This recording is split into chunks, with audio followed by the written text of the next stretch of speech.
বাংলাদেশ বিমানবাহিনীর বহরে যুক্ত হতে যাচ্ছে ইউরোফাইটার টাইফুন যুদ্ধবিমান। ইতালির কোম্পানির আওতায় লিওনার্দো এসপিএ যুদ্ধবিমান সরবরাহ করবে। সম্মুখ সারিতে যুদ্ধে অংশগ্রহণকারী অত্যাধুনিক মাল্টিরোল কম্ব্যাট এয়ারক্রাফটের অংশ হিসেবে এই যুদ্ধবিমান সংগ্রহ করা হচ্ছে।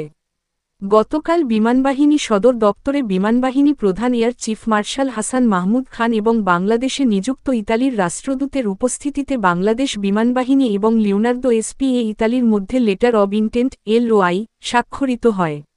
অনুষ্ঠানে প্রিন্সিপাল স্টাফ অফিসার, বাংলাদেশ সশস্ত্র বাহিনী বিভাগ এবং ইতালির সংশ্লিষ্ট প্রতিনিধিরা উপস্থিত ছিলেন। গতকাল আইএসপিআরের পক্ষ থেকে এসব তথ্য জানানো হয়। মিলিটারি ইঞ্জিনিয়ার সার্ভিসেসের বার্ষিক সম্মেলনে সেনাপ্রধান, ঢাকা সেনানিবাসের MES কনভেনশন হলে গতকাল মিলিটারি ইঞ্জিনিয়ার সার্ভিসেস MES এর বার্ষিক সম্মেলন 2025 অনুষ্ঠিত হয়েছে। আন্তঃবাহিনী জনসংযোগ পরিদপ্তর আইএসপিআর জানিয়েছে, সেনাবাহিনী প্রধান জেনারেল ওয়াকারুজ্জামান বার্ষিক এ সম্মেলনে প্রধান অতিথি হিসেবে উপস্থিত থেকে দিকনির্দেশনামূলক বক্তব্য দেন।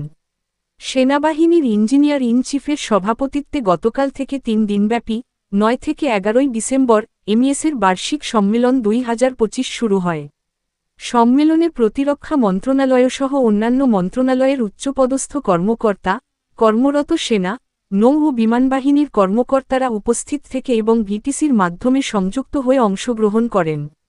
বিএনসিসির কেন্দ্রীয় ক্যাম্পিংয়ের সমাপনী কুচকাওয়াজ, Bangladesh national cadet corps BNCC অধিদপ্তরের বার্ষিক কেন্দ্রীয় ক্যাম্পিং 2025-এর 26 এর সমাপনী কুচকাওয়াজ গতকাল সাভারের বাইপাইলে অনুষ্ঠিত হয়। নৌবাহিনীর প্রধান অ্যাডমিরাল এম নাজমুল হাসান প্রধান অতিথি হিসেবে উপস্থিত থেকে কুচকাওয়াজ পরিদর্শন ও সালাম গ্রহণ করেন। এছাড়াও তিনি ক্যাডেটদের মণিমুগ্ধকর ও দৃষ্টিনন্দন পরিবেশনা উপভোগ করেন।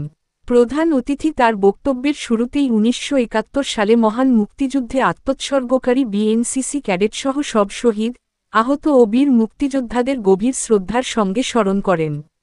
সেই সঙ্গে জুলাই আগস্টের বৈষম্যবিরোধী আন্দোলনে সব ছাত্র জনতার আত্মত্যাগকে তুলে ধরেন।